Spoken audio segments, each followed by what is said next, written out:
All right, ready to dive deep. Oh, Today we're tackling Lilith oh, interesting. and her supposed connection to the Genesis story. Okay, yeah. We've got this article from antexestinelfia.gr called Acacia Stinellata Type Benacious Tinellary. Sounds intriguing. It really makes you rethink some traditional ideas. I bet. So right away, the author, Angelique Ananasto, jumps into this question Right. about Lilith's symbolism and her role in Genesis. Okay. And she's got this bold claim. What's that? Lilith, as Adam's first wife, is basically a myth, like pure fantasy. A product of mythology. Exactly. Now, what's interesting is Anagnostics doesn't just say that, you know? Oh, She okay. backs it up. Oh, for sure. By pointing out that this whole Lilith as Adam's first wife thing, it's not in the original Genesis texts. Oh, really? Yeah, you mostly find it in later texts, medieval ones, But like the Alphabet of Ben Sira or the Zohar. So those are more like interpretations. Exactly, not the primary source. So wait, are you saying those later texts got it all wrong about Lilith? Well, not exactly wrong. It's more that they were trying to reconcile some things they saw as inconsistencies Okay. in the Genesis creation accounts.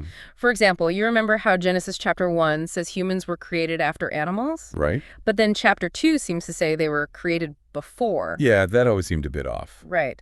So the Zohar tries to explain this Okay. by suggesting Lilith was Adam's first wife, Oh, I see. created in Genesis 1, and then Eve was the second. Creating chapter 2. That's Right. a creative interpretation. It is. But Anagnosto isn't buying it, is she? Not at all. She has a completely different take I bet. on those seemingly contradictory accounts. Yeah. Her argument is all about these two separate realms of creation. Two realms. The physical Okay. and the etheric. Wait, etheric, what does that even mean?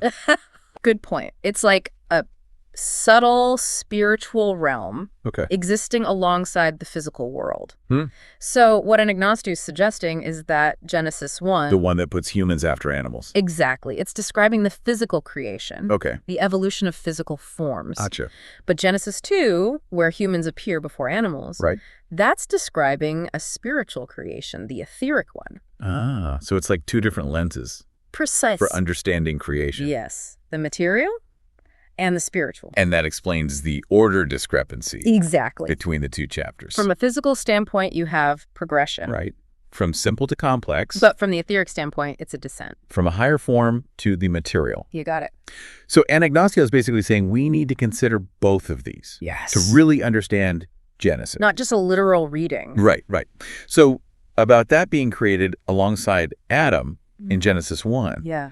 Anagnosto says that's actually referring to female animals, In the physical realm. which happened before Eve. Before the separation of Eve from Adam, yes. Wow. So the Zohar totally missed the mark because of this whole etheric realm thing. That's essentially Anagnosto's argument, yeah. Yeah. That Lilith as Adam's first wife, it's a misunderstanding. From taking a symbolic text too literally. Exactly. And there's also that bit about Blavatsky's secret doctrine, Right. describing Lilith as this blend of human and animal, Right. which Anagnosto uses to say that maybe Lilith represents, The pre-human stage. yeah, like a stage of evolution. Instead of a literal being. Right, right. Wow. It's a much deeper concept. It really is. This is already making me rethink everything I thought I knew about Genesis. That's the beauty of it. Exploring these texts. They have so many layers. Waiting to be uncovered. The journey is just as fascinating as the interpretations themselves. It really is. Uh. What do you think so far, listeners? Anything standing out to you? We'll be back in a moment to go even deeper into this. It's amazing, isn't it? What's that? How a new perspective can totally change your understanding of a story you thought you knew. It really is. Like, this whole two realms thing. Right. Physical and etheric. It's got me thinking Oh, yeah. about Lilith.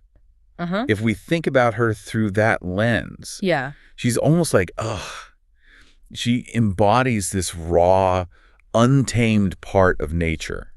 Interesting. The part of ourselves that was there, before Eve. Before the more, what was it? Refined. Yeah, refined spiritual Eve. Right. That's insightful. Thanks. It makes me think of the shadow self.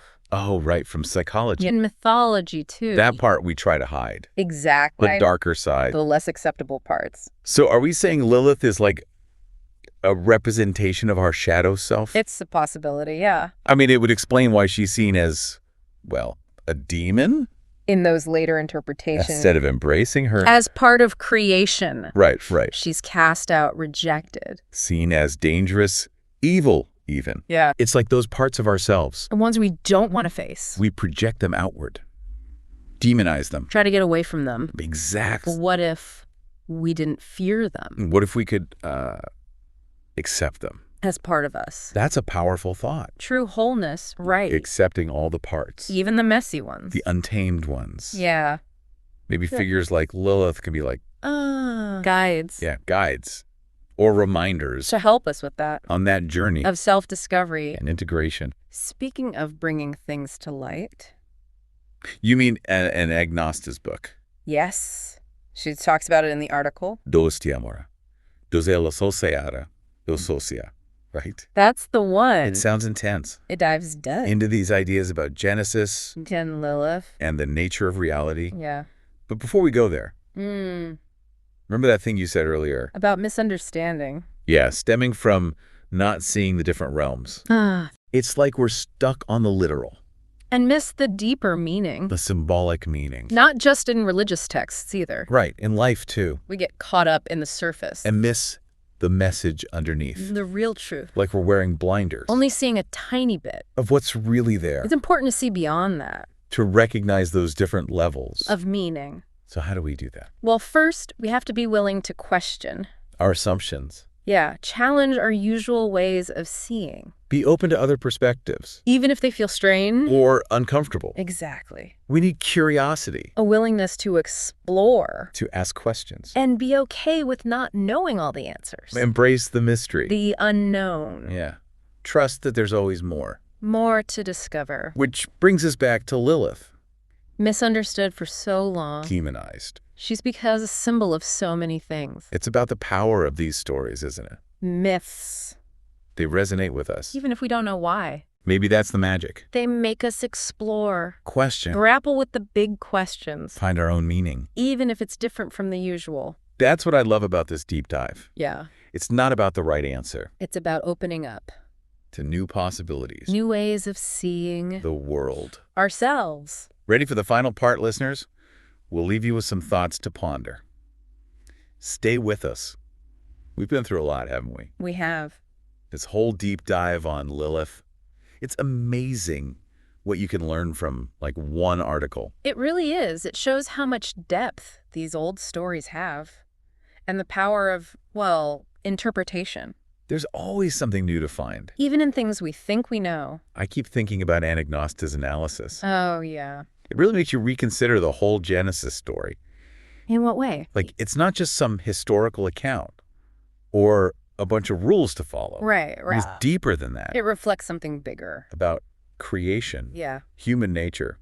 Maybe even, like, the nature of reality itself. And that's what makes this whole thing relevant to us, you know? Totally. It's not just ancient stuff. It's about understanding, well, ourselves. And our place in it all. Exactly. Like, if we can see the world through that multidimensional lens. You mean recognizing those different levels of meaning? Yeah, like you said, it changes how we experience life. It makes things more meaningful. Yeah, and conscious. You see how everything connects, the patterns, the symbolism. And maybe it can even help us with those shadow parts of ourselves.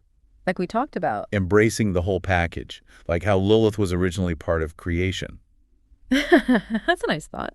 It reminds us that even those figures, the ones who get demonized. Misunderstood. Yeah. They can still teach us things. They have insights. So as we wrap up this Lilith and Genesis deep dive, what's one thing you hope listeners take away? I'd say, don't be afraid to question things. The assumptions, the status quo. Look beyond the surface. There's always more to discover, a deeper meaning.